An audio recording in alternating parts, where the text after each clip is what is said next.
시청자 여러분 안녕하십니까. 육아포커스 이보연입니다. 설 연휴를 보내고 새로운 첫 주가 시작되는 월요일입니다. 지난해 결혼식을 올리셨던 분들 코로나19 때문에 무척 힘든 과정을 겪으셨을 텐데요. 결혼식 날짜를 연기하는 사례는 비일비재했고 더 이상 미룰 수 없는 경우에도 거리 두기로 인한 인원 제한 때문에 텅 빈 식장에서 식을 올리는 경우도 있었죠. 결혼을 연기하는 신혼부부들이 많아지고 심지어 포기하는 2030 세대들이 많아지면서 출산은 당연히 줄어들 수밖에 없고 출산 계획 자체를 포기하는 부부도 많아지고 있다고 합니다. 코로나19가 이렇게까지 오랫동안 우리 삶에 영향을 끼칠지 누구도 몰랐겠죠. 하루속히 코로나19가 종식될 수 있도록 우리 모두 함께 노력했으면 좋겠습니다. 2월 15일 육아포커스 시작하겠습니다. 코로나19가 유행한 이후 성인 10명 중 4명은 각종 이유로 응급치료가 필요한 상황에서 응급치료를 받지 못했다는 조사 결과가 나왔습니다. 서울대학교 병원 공공보건의료진흥원이 작년 11월과 12월 성인 2천여 명을 설문한 결과 코로나19 발생 후 응급치료를 받지 못한 적 있다는 응답이 39.6%에 달했습니다. 그 이유로 29.1%가 확진자 접촉이 우려돼서라고 답했고 23.6%는 응급실이 폐쇄돼서 14.5%는 의심 증상이 있어서라고 응답했습니다. 건강검진을 미룬 사람의 77.8% 역시 확진자 접촉이 걱정돼서 활동을 자제하기 위해서였다고 답했습니다.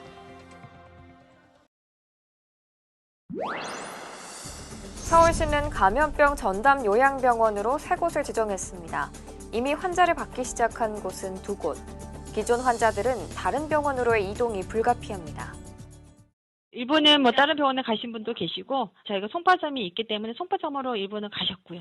갑자기 수백 명의 환자가 내쫓길 상황에 처하자 병원에 호소문이 붙기도 합니다. 아직 환자를 받지 않고 있는 한 전담 요양병원은 의료진들의 격렬한 반발이 알려지면서 대응조차 꺼리는 상황. 원장님 지금 바쁘셔가지고요. 나중에 연락드릴게요.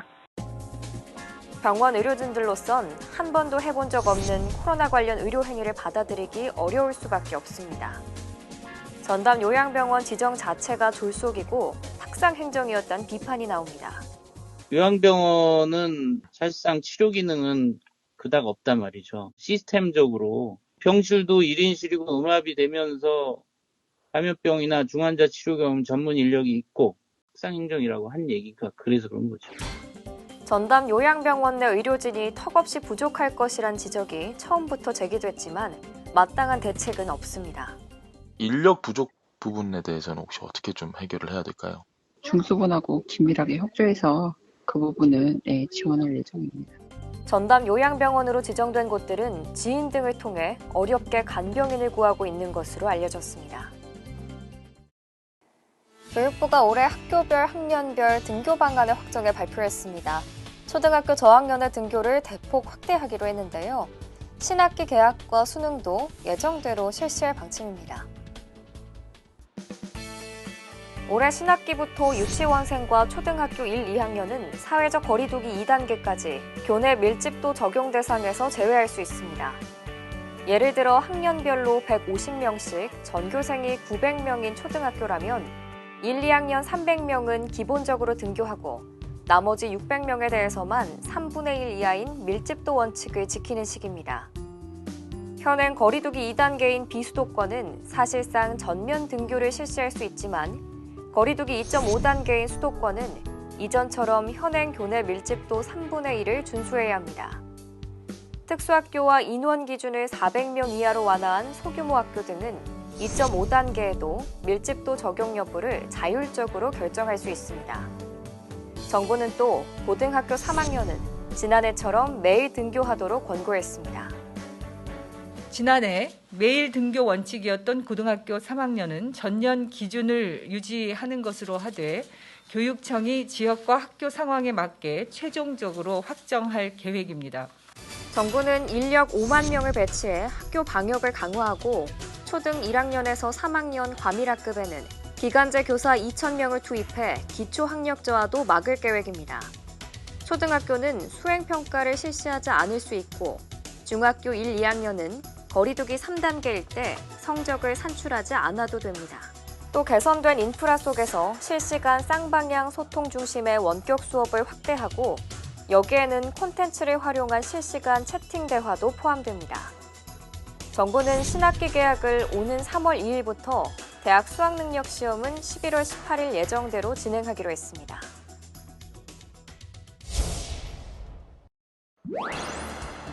초등 저학년을 중심으로 등교 확대에 방점을 찍은 교육부. 돌봄 공백 속에 마음을 졸여온 학부모들은 일단 숨통이 트일 것으로 보입니다. 그러나 학생들이 다시 학교로 몰리면 교내 감염 가능성이 커지는 것 아니냐는 우려도 동시에 제기됩니다. 이렇다 보니 학부모들 사이에선 온라인 수업을 받을지 등교를 시킬지 선택권을 넓혀달라는 목소리까지 나옵니다. 청와대 국민청원이 잇따라 올라오고 맘카페 등 온라인 커뮤니티에서도 논쟁이 뜨겁습니다. 공간이 확보가 안 된다는 얘기는 좀 들었거든요. 온라인으로 좀 양질의 수업을 받을 수 있는 선택권이 있으면 좋을 것 같고. 교육부는 원칙적으로 등교 선택권은 줄 수 없다는 입장입니다. 다만 지난해와 마찬가지로 가정학습도 교외체험학습 사유로 인정하기로 했습니다. 교육부 관계자는 시도별로 34일에서 60일까지 출석 인정이 가능하다며 초등학교와 중학교는 의무교육인데다 결석이 더 길어질 경우 아동학대나 방임 등 문제를 놓칠 수 있다고 설명했습니다. 가정 체험학습을 통해서 하는 것을 원칙으로 하고 이외에 기본적으로 원격 수업과 등교 수업을 선택하는 것은 고려하고 있지 않습니다. 감염병의 확산 정도나 이런 부분들을 종합적으로 고려해서 교육부는 등교 확대 추진은 철저한 방역을 전제로 한 만큼 방역 인력 지원에 총력을 다하겠다고 밝혔습니다. 올해 신학기부터 초등학교는 전반적으로 등교가 확대되지만 중학교나 고등학교는 지난해와 등교 양상이 크게 다르지 않을 전망입니다. 원격 수업에 따른 학습 격차가 여전할 거란 우려가 나옵니다. 지난해 2학기 원격 수업 관련 설문조사에서 전국 초중고 학부모와 교사의 60% 이상은 학습 격차가 커졌다고 답했습니다. 특히 자기주도적 학습 능력이 떨어지는 초등학교 저학년생들은 타격이 더 클 수밖에 없었습니다. 정부가 초등학교 1학년과 2학년은 신학기부터 거리두기 2단계까지 매일 등교가 가능하도록 한 이유입니다. 좀 더 안정적인 학사 운영과 교육과정 구현을 위해 등교 수업은 철저한 방역하에 자율적이고 탄력적인 학생 참여 수업을. 반면 중학교나 고등학교는 기존처럼 밀집도 적용을 받아 격일 등교 같은 퐁당퐁당식 등교가 예상됩니다. 고3을 매일 등교하도록 권고한 만큼 과밀학급 고등학교의 학생들은 거리두기 단계에 따라 격주 등교를 하거나 아예 가지 못할 가능성도 있습니다. 이에 지난해처럼 사교육 의존도가 커지며 특히 저소득층을 중심으로는 학습 격차가 더 커질 수 있다는 우려도 나오고 있습니다. 스스로 알아서 하도록 하는 이런 방식보다 기술적으로는 맞춤형 교육을 할 수 있는 이런 AI 활용 교육이 있긴 하거든요. 중고등학교는 안 돼 있는데 그런 부분들을 조금 더 빨리 개발할 수 있도록. 교육부는 기초학력 보장을 위한 온라인 콘텐츠를 제공하고 소규모 보충 수업 등을 지원할 계획이지만 등교 수업만큼 효과를 볼 수 있을진 미지수입니다. 엄마의 손을 잡고 학교를 찾은 아이들. 2021학년도 초등학교 입학을 앞둔 아동들입니다. 이달 전국 초등학교에서 예비 소집일을 가진 가운데 100명이 넘는 아동들이 예비 소집에 불참한 것으로 확인됐습니다. 경찰청에 따르면 초등생 예비 소집에 불참한 아동은 전국에 모두 133명으로 이 중 58명은 소재 확인이 여전히 되지 않고 있습니다. 예비 소집에 불참한 아동 133명을 지역별로 구분하면 경기 남부가 28명으로 가장 많고 인천 19명, 충남 16명 등 순입니다. 지자체들은 아동들의 소재가 확인되지 않는다며 수사를 의뢰했고 경찰은 아이들의 안전 여부를 확인하고 있습니다. 특히 경찰 조사에도 소재가 불분명한 58명 중 40명은 해외에 18명은 국내에 있는 것으로 파악됐지만 정확한 상태는 아직 확인되지 않았습니다. 경찰은 아동학대 피해 가능성도 열어두고 구체적인 소재 등을 파악 중입니다. 초등학교 예비 소집에 불참하고 아직도 소재가 확인되지 않은 아동 중에는 일부 가정폭력 등에 노출되어 있을 가능성이 많이 있습니다. 경찰과 교육기관 등이 긴밀하게 협조해서 소재 불명 아동을 빨리 찾아내야 되고, 경찰은 해당 아동들을 찾은 이후에도 관련 기관 등과 협의해 지속적으로 안전 여부를 모니터링한다는 방침입니다.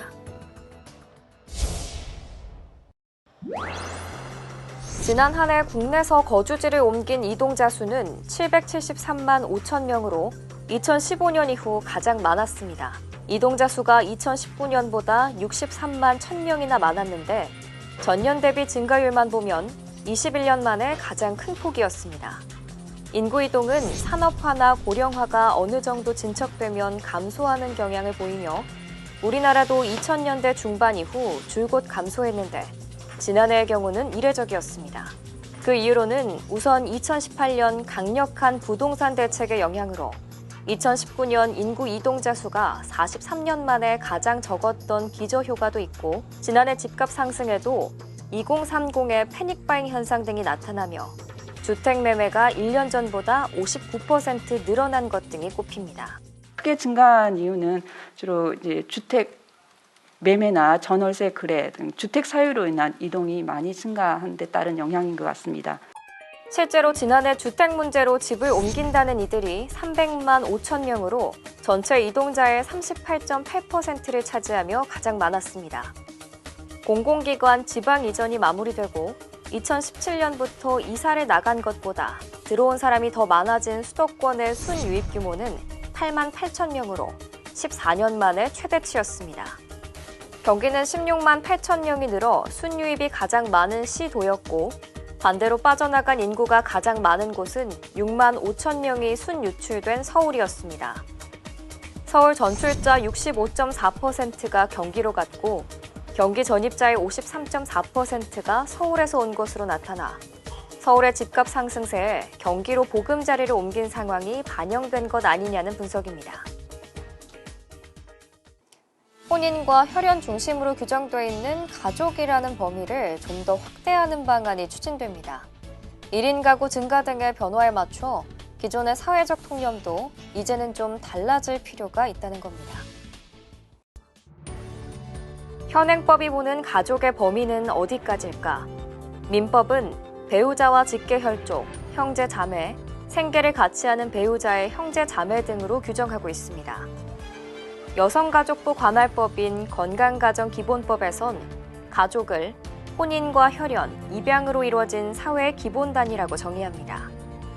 하지만 1인 가구 증가 등 변화하는 사회 분위기 속에 가족에 대한 인식도 조금은 다양해지는 모습입니다. 지난해 여성가족부 조사에서 혼인과 혈연 관계가 아니어도 생계와 주거를 같이 공유하면 가족이라는 데 동의한다는 응답은 70%에 달했고 통계청 조사에선 약 60%가 비혼 동거에 동의한다고 답하기도 했습니다. 현실 변화에 맞춘 가족 정책의 필요성이 대두되면서 정부가 가족의 범위를 확대하는 방안을 본격 추진합니다. 비혼 동거인이나 위탁가정 돌봄 아동 등 다양한 형태를 가족으로 인정하고 이들이 각종 제도에서 차별받지 않도록 하겠다는 취지입니다.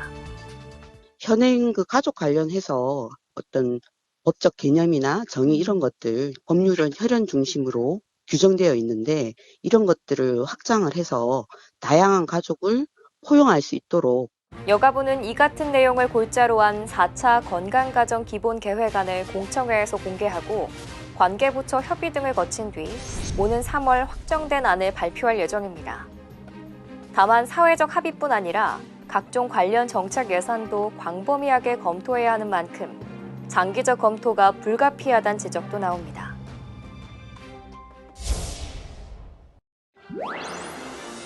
3만 7천여 마리의 산란개를 사육 중인 경기도 화성의 한 농장입니다. 농장 입구에 살처분의 부당성을 알리는 현수막이 여러 장 걸려 있습니다. 한 달 전 반경 3km 내 또 다른 산란개 농장에서 AI가 발생해 방역당국이 살처분을 명령하자 거부하고 있는 겁니다. 사육 환경 등에 대한 고려 없이 거리만을 근거로 살처분을 강요하는 것은 부당하다고 주장하고 있습니다. 그 병에 잘 안 걸리게 튼튼하게 그렇게 기르는 사육 방법을 써서 길러오고 있습니다. 예방 접종도 철저히 하고 차단 방역을 잘 해서 이제 외부로부터 또 병이 들어오지 않게 이렇게 기르고 있는데, 실제로 이 농장은 좁은 케이지에서 밀식 사육하는 일반 농장과 달리 닭을 방목해 친환경적으로 키우고 있고 외부와의 접촉도 철저히 차단한 채 방역하고 있습니다. 또 인근 농장에서 AI가 발생한 이후 매일 검사를 시행해 모두 음성으로 확인됐습니다. 하지만 방역당국은 지침을 근거로 살처분을 요구하고 있고 계란 반출도 막아 창고에는 60만 개가량의 계란이 쌓여 있습니다. 전문가들은 예방 백신으로도 AI 확산을 충분히 차단할 수 있다며 살처분 중심의 방역 정책을 중단해야 한다고 지적합니다. 살처분을 할 때 비용이 많이 들고요. 그러니까 이제 윤리적인 문제도 있고 이제 환경 오염도 심하고요. 백신을 병행을 해서 정책을 다시 디자인을 하는 게 농장 측은 경기도에 살처분 취소 행정 심판을 청구했습니다. 이번 순서는 애니메이션으로 배우는 부모 교육 시간 아이 마음 헤아리기입니다. 오늘의 주제는 또래끼리의 다툼인데요. 아이들은 다투면서 큰다고 하지만 쓸데없는 다툼은 안 일어나도록 해야겠죠. 과연 어떤 해법이 있을지 지금 바로 시작하겠습니다. 어린이집에서 친구와 다투다 상처가 생긴 아이. 친구와 놀지 말라고 해도 될까요?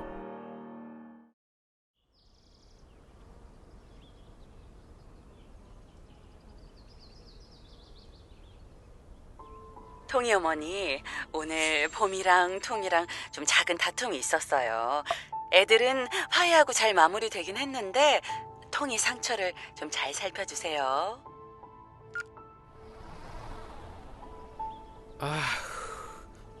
어린이집에서 전화 받으셨죠? 죄송해서 어떡하죠? 애들끼리 그렇죠 뭐.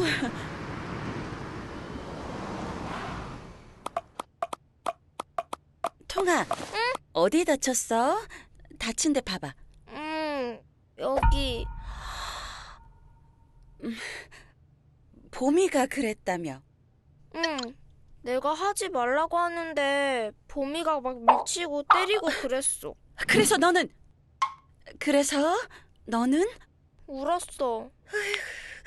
많이 아팠겠다.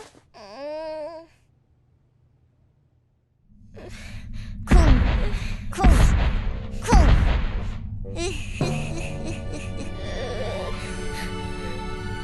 야!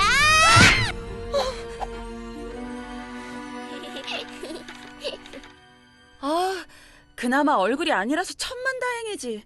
어머, 그 집에서 뭐래? 아무 말도 없던데? 확실히 해. 한두 번이 아니라며. 다음에 또 얼굴 긁히고 후회하지 말고. 어린이집? 친구. 어머, 분리를. 변호사를. 어머 세상에. 통아, 너 봄이랑 놀지 마. 싫은데? 자꾸 아프잖아. 그냥 놀지 마. 알았지? 응? 봄이가 또 그러면 너도 똑같이 때려. 친구랑 사이좋게 지내야 해. 때리는 건 안 돼. 그럼 싫어. 하지 마. 이렇게 큰 소리로 씩씩하게 말하는 거야. 응. 자, 해봐. 크게. 싫어. 하지 마. 하지 마. 그래, 그렇게.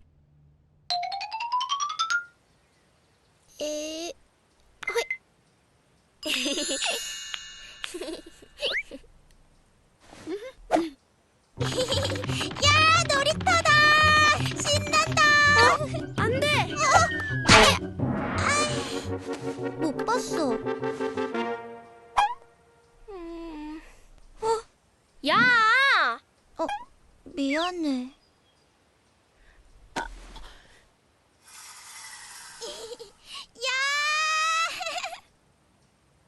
봄이야, 통이도 같이 놀아.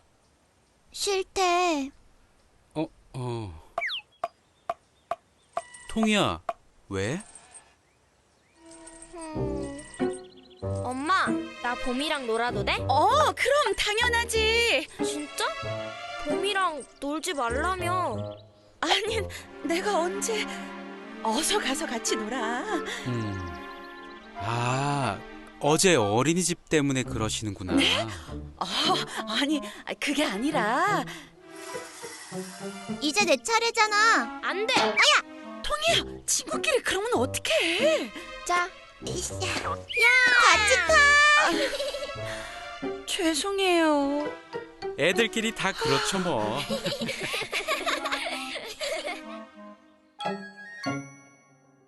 어린이집에서는 아이들 간의 서로의 행동에 대한 오해와 입장 차이로 인해 종종 다툼이 발생합니다.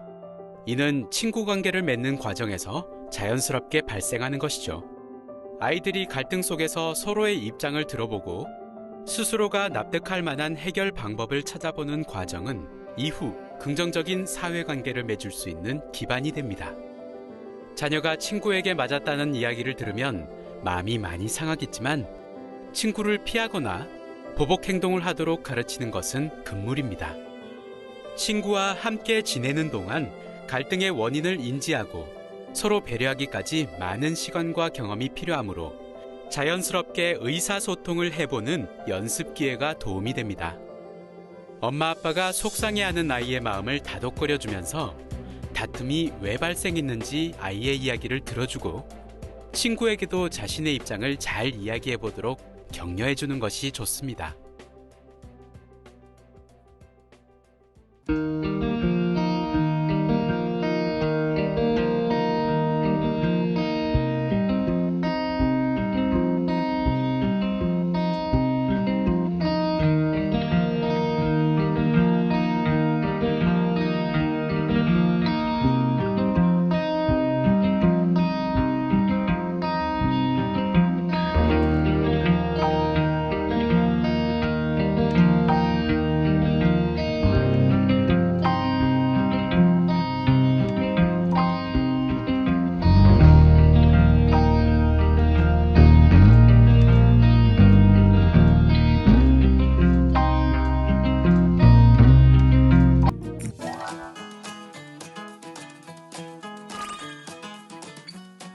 기획재정부가 제3기 인구정책 TF 주요 과제 및 추진 계획을 발표했습니다.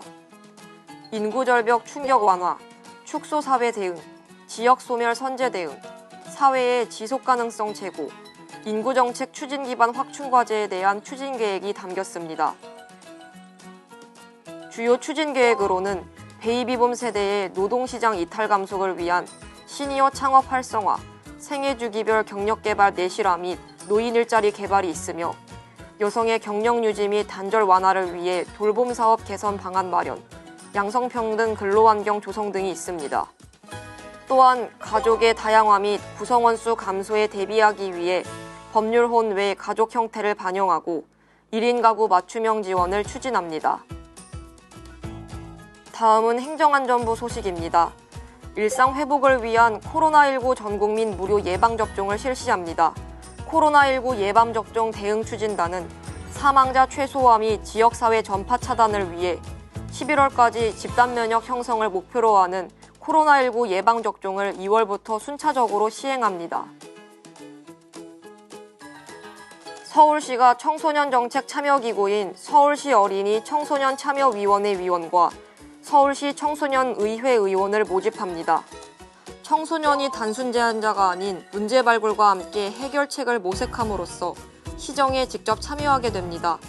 2월 23일까지 모집하며 자세한 사항은 시 홈페이지에서 확인할 수 있습니다. 대구광역시가 2021년도 여성 일자리 지원 방안을 마련했습니다. 경력 단절 여성 일자리 12,000개를 만들겠다는 목표입니다. 주요 내용으로는 여성 새로 일하기 센터 5개소와 함께 경력 단절 여성 일자리 지원 강화, 찾아가는 굿잡버스 운영 확대 및 상반기 일자리 제공 집중, 여성 일자리 지역 특화 프로그램 신규 추진입니다. 2월 15일 오전 방송 여기까지입니다. 나흘간의 설 연휴를 마치고 새로 시작하는 월요일이라서 직장에서나 가정에서나 조금은 힘든 하루를 보내야 할 것 같은데요. 주변 분들과 가벼운 덕담이라도 나누면서 오늘 하루도 즐겁고 유쾌하게 보내시길 바랍니다. 고맙습니다.